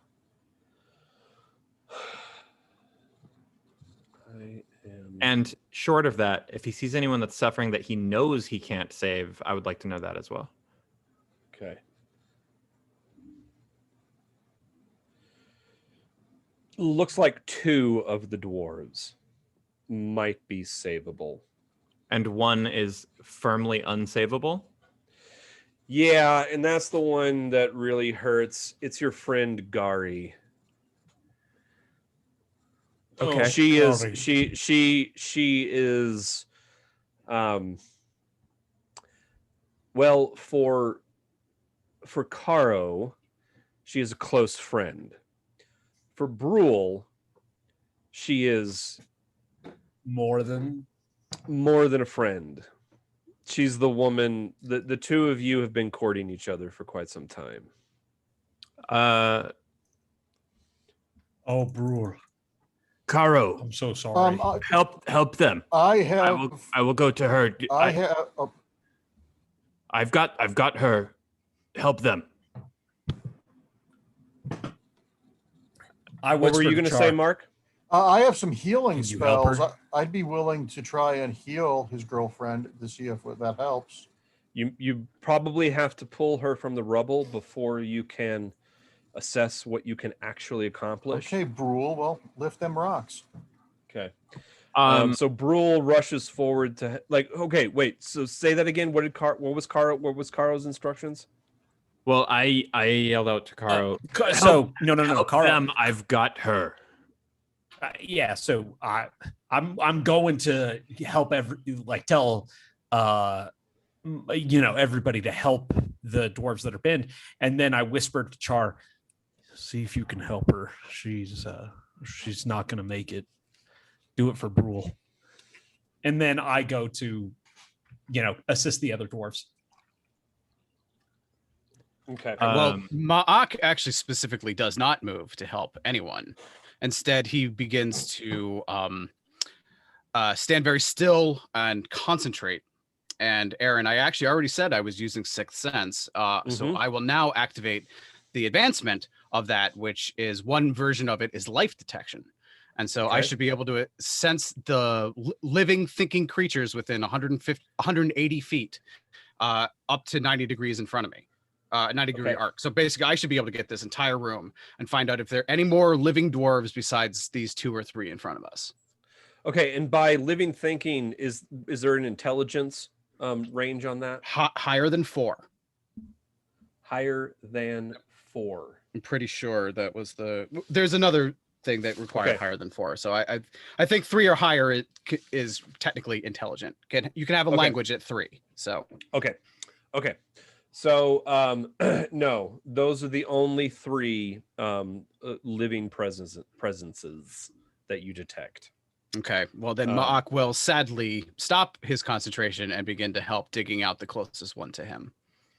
And what was the Brule's partner's name? Gary. Dwarves like those 2-syllable names. What's Gary's situation?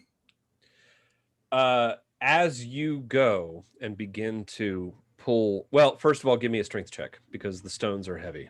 I don't want to pull the stone off of her unless I feel like she can be saved. Okay. I'm right next to you, ready to do a healing spell. Okay.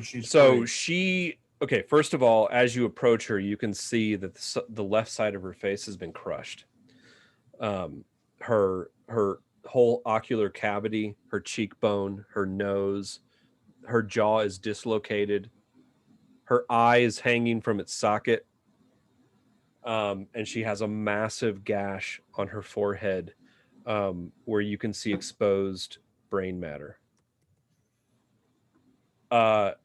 Everything from the waist down, which is like you can just see the upper portion of her buttock beneath the stones.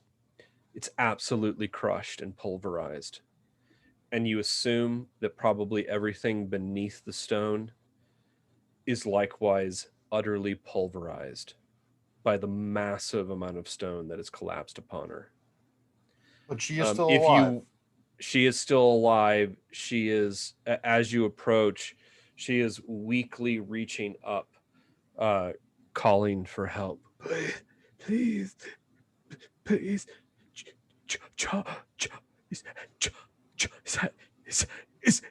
that you? Is that you, Char? I will look to Char. This is too much. This is too much for you. Is this too much for you? I'm more than willing to try. I don't want her to suffer needlessly. The only chance you have is by getting her free from the debris. If you attempt any healing spell the way that she is now, she'll just immediately be recrushed by the stone. Can we get a sense of how much weight is on top of her? Probably 1.5 tons of stone.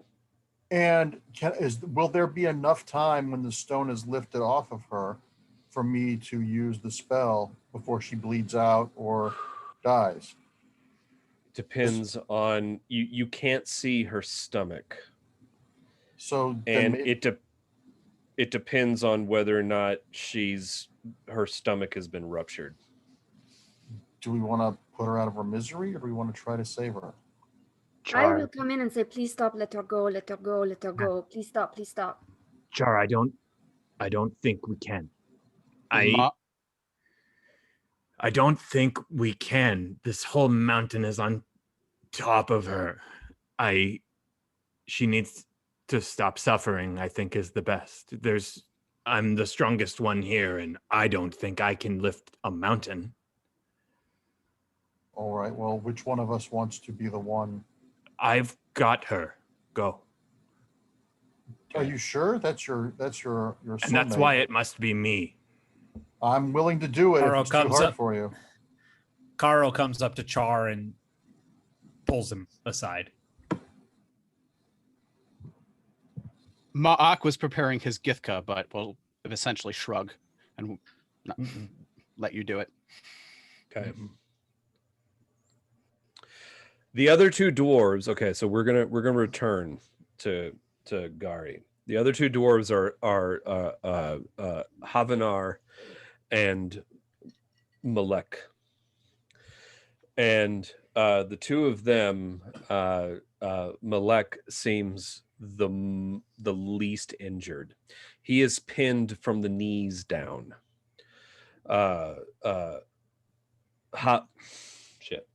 I made those names up off the top of my head, and I completely forgot the first guy. Havelek, sorry. So Havelek, Havelek is pinned on his right side. So his right leg and his right arm are pinned in the stone, and his back is kind of half buried in small stones.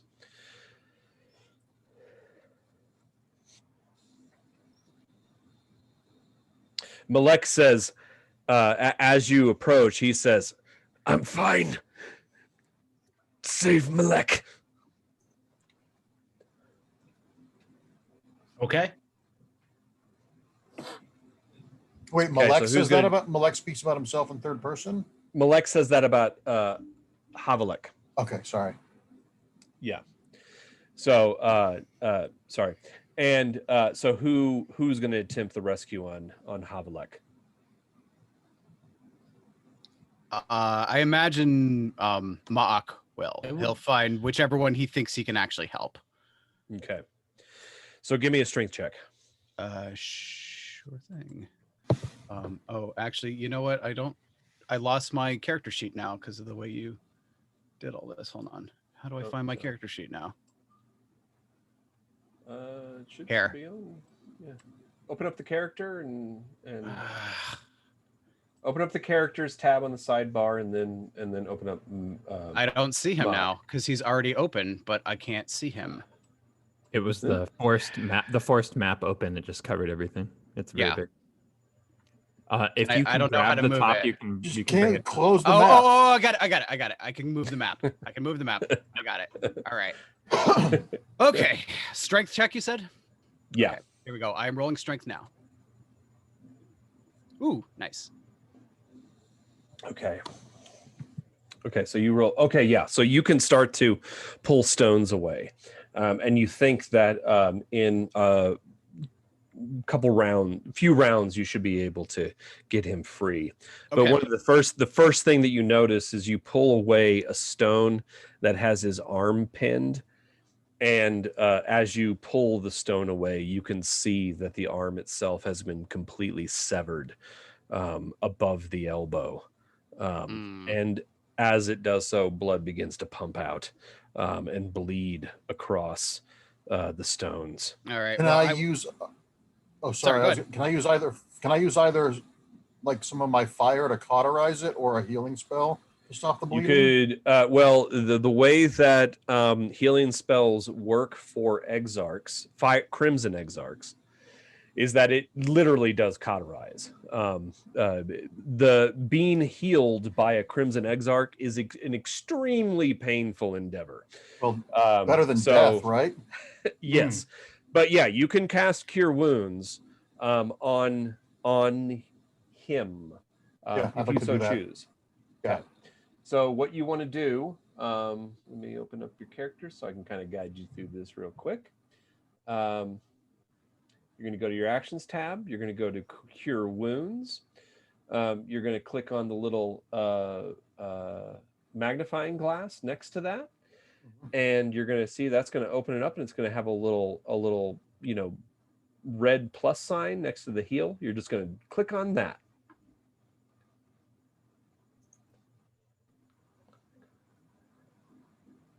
Okay. And if you're having trouble, I can do it. No worries. It says spell. I got a window that says spell ability to heal. Here, popped up? I'll do it for you. But you managed to heal 5 points. You're able to so basically, as you cast the spell, flame erupts from the mangled stump of his arm, and it burns away, leaving behind a bright red welt and cauterized, scarred flesh where the stump of the arm terminates. He screams out in pain as you do so, and then slowly you can hear him breathing deeply, and he says, thank you, Char. I turn to Desi and say, another Ulkrilk. Another Yes. what? Ulkrilk. Fire cleric in Yes. Spring Green. Yeah. Desi is a total coward and can barely look. I have seen a lot of deaths. I have not seen a lot of disfigurement. This is too much for me. This is horrifying. You've never seen anything like this. I've never seen brains. No. And they're there on the ground. And Just laying there. who was helping Malek? That would have been me. Okay. Malek is actually very easy to get out. As you do so, you can see that both of his legs below the calf are broken, compound fractures. He is definitely going to need help, but you're able to drag him free. He is bleeding pretty badly, but not so badly that he's in danger of dying within the next few rounds. Hey, you're gonna make it, but it's gonna be a long, hard few months. Yeah. All right. At this we're gonna have point, Char heal you up. Yeah. At this point, Zarn rushes forward to help with Havelek. Let's get the rest of this rock off of his legs. I can cast Cure Wounds if Char can't. And with Zarn's help, you're able to free Havelek's legs, or his leg rather, and you can see that his leg above the knee is also horrifyingly mangled to the point that when you try to pull him away, you can see the flesh stretch because the bones and the muscle tissue are no longer connected. Can I do another healing spell? Zarn says, "Hold your spells. I'll take care of this one." He cast his spell. I'm not going to bother with it. He's able to do the same thing. When he casts it, the flame erupts from inside the tissue, bursting into flame, separating the lower part of the leg from the upper part of the leg, cauterizing it. And he screams again. But you can drag him away, and he is, for all intents and purposes, stabilized. But as you drag his body away, Zarn remains standing there up at the top of that rubble pile, and you can hear a deep bass crack from above, and the ceiling gives way, and another cascade of stone comes crashing down on top of Zarn. He puts they put their hands up. They try to leap to the side. Let me give a quick little dexterity save for Zarn. They leap to the side, just barely escaping the full brunt of the force, but then you hear Zarn scream in pain as the stone crashes down and settles, and a new plume of smoke erupts. They are now on the other side of the rubble pile from where the rest of you are working. I will go running up to the rubble and say, Zarn, can you hear me? My leg is trapped. All right, Ma'ak is there. He's right there. He's already scrabbling at the rubble to get him. Alongside. Okay, you both rush up and begin to scrabble, and as you do so, you hear from deep inside the dark chamber beyond, and you see two Ankegs burst from the rubble, and you realize now what it is that they uncovered is an Ankeg den. You can see eggshells everywhere. Their molted skins. You can see now in the dim light of the torches that are left burning on the other side of the wall, and Char's light that he has been inflaming on his wrist razor, which is about to go dim. You can see holes up on the wall, tunnels that have been burrowed into the side of this chamber by the Ankegs. But there are two there. And they are rising up, writhing around. Stones are flying, and they start to make their way towards you. What are Ankegs? Ankegs are a large subterranean insectoid creature that can burrow through solid stone and dirt. And they are nasty little things. Well, nasty big things. Because like they are quite centipede large. Type or... No, they are so what it's hard to make out through the dim haze what exactly you're seeing, but you're seeing a very large insectoid-like creature with probably at least 6 legs, like a massive carapace, and their head has a broad plate that rises up off of the crest, and they have massive mandibles that are chittering and biting, tossing stones out of the way, crushing them in their mandibles, actually. and they are starting to make their way towards you. Can I use cleansing flame and purify, clean with fire, burn these nasty things? Well, at this point, I'm assuming I know I know them. I mean, what they are. Well, yeah, you know them, but you sure as shit didn't know that they were in the mines. And now it's initiative. Now it's initiative. And these are definitely large. You'd categorize them as large creatures. Large. They're about 10 feet long, about 5-6 feet wide. When they stand up, they stand probably about 6 or 7 feet at the shoulder. And this rubble pile, there's no way, like, is it all the way up to the ceiling, or is there a gap that can be climbed over? No, you can certainly climb over it and into the chamber, because you can just vaguely see their silhouetted forms, their dark forms back there in the chamber. There's another rubble field to the right side of the chamber, and you can see one rising up over top of that.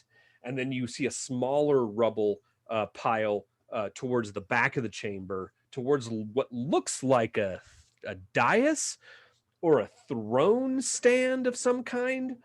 And you can see it rising up over that pile of rubble. Both of them starting to make their way towards the group of you.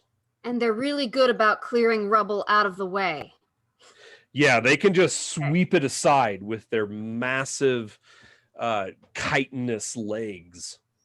Does somebody want to get them to chase them in a direction that they're clearing? So I'm thinking they may be able to get the rubble off of Zarn. Yeah, can you go up? Can you go up over the wall or up over the pile if there's an opening? Before we start to metagame this, everybody needs to give me their initiative rolls. So for those who are not quite sure how to do that, go to the main tab on your character sheet, and there is in Fantasy Grounds, and right in the sitter, you're going to see three headings: one that says AC, one that says init, and one that says speed. Double click on that 20-sider under the init, which stands for initiative, and that will determine and automatically allocate your initiative. All right. I still have 6 Sense going, so I'm going to roll this with advantage. Okay. And by the way, 6 Sense, you still do not detect these creatures. Oh, with the life detection? I was actually going to ask about that, why I didn't actually detect them. They're obviously, their intelligence is obviously on a primordial level that you cannot detect. Do these bug creatures have like a queen or a leader, or are they just all equal? Should we be afraid?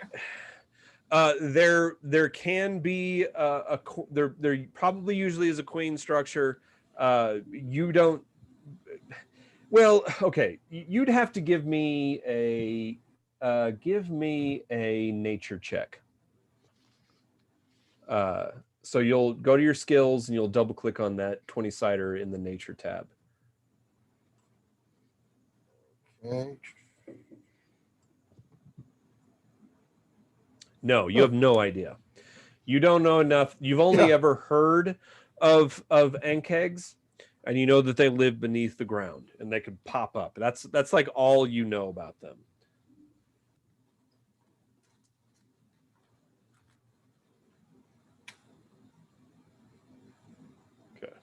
Sorry to be, question. Bardic Inspiration, does that have to be something done when we're resting, or can that be something I just throw out? You can give Bardic Inspiration any time, and you have a certain amount of uses based on your level. Okay. And Bardic Inspiration is a thing. I can't remember if it's a bonus action or a reaction. Let me take a look at your character sheet real quick. Reaction. So bonus. I kind of feel like, okay, so we're coming close to the wire, and this kind of feels like the moment to pause because Yeah, for today's session, because we're wrapping up in 20. We need to wrap up in 20 minutes, and there's no way we're getting through this combat. And I hate to leave a session in the middle of a combat. This is a pretty good cliffhanger to return to. So I kind of feel like maybe this is where we pause for this week, Continue. and return in 2 weeks. Everybody, is everybody like that idea? That is that Memorial Day weekend? 2 weeks from now, I'm not sure. So let's see 30th. here. That would be, May 30th. Let's see. I mean, I'm fine with it. I just didn't know if anybody, since vaccinations and stuff, and people are able to travel, I didn't know if anybody was not going to be available that Sunday.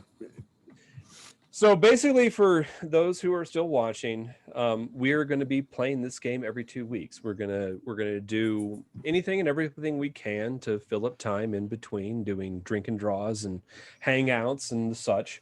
But we are going to be running Dark Sun, Fire, and Sand every 2 weeks. Same bat time, same bat place, and and that's the deal. So if Memorial Day weekend is fine with everybody, it's fine with me, because that works for me. Yeah. So I already have it on my calendar, so I'm good to go. So I think that this is a great place to pause as the party stands there, desperately attempting to save Zarn from the rubble that has collapsed down upon their leg. And Gari left to perish to her horrifying fate. I don't want to leave that unsaid. I don't want to leave that off camera. Okay. What do you want to do? Give it to me. The moment that Zarn is crushed, he was dealing with Gari. Give it to me. Then let's make that the button. Give it to me. How do you want to deal with Gari? This is the woman that you thought you would spend the rest of your life with.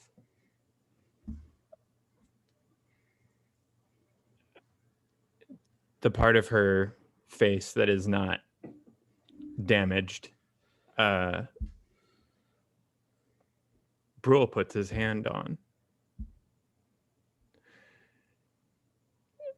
I'm sorry I wasn't here. I'm sorry. I'm sorry.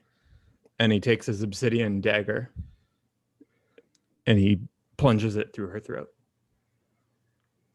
As the rocks slide onto Zarn, revealing the insects below, his eyes are on her, but he hears what's going on. As you do this, just before you're able to plunge the dagger through her throat, she says, "Be strong. Be strong. Live. Let no one make you their slave."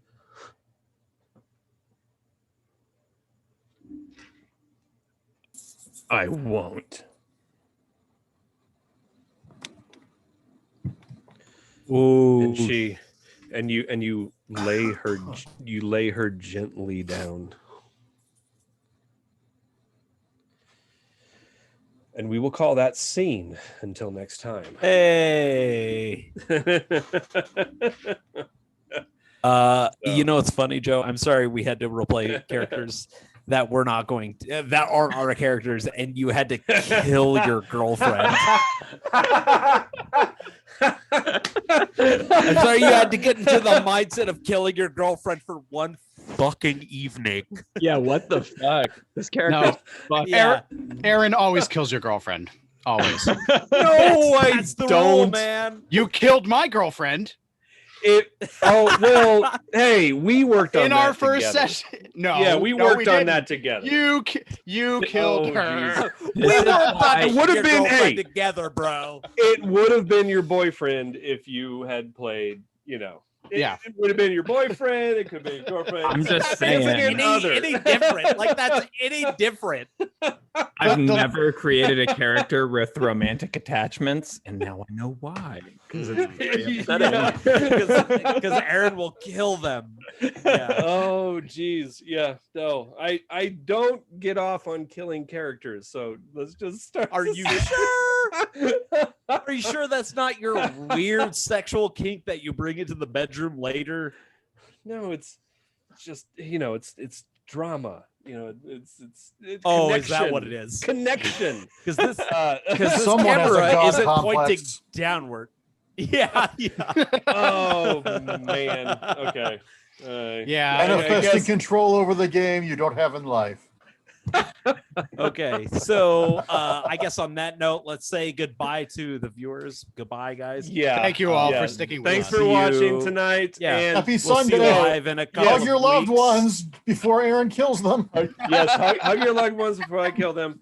And we'll see you again in 2 weeks for more Dark Sun, Fire, and Sand. For Yay. which will be the first.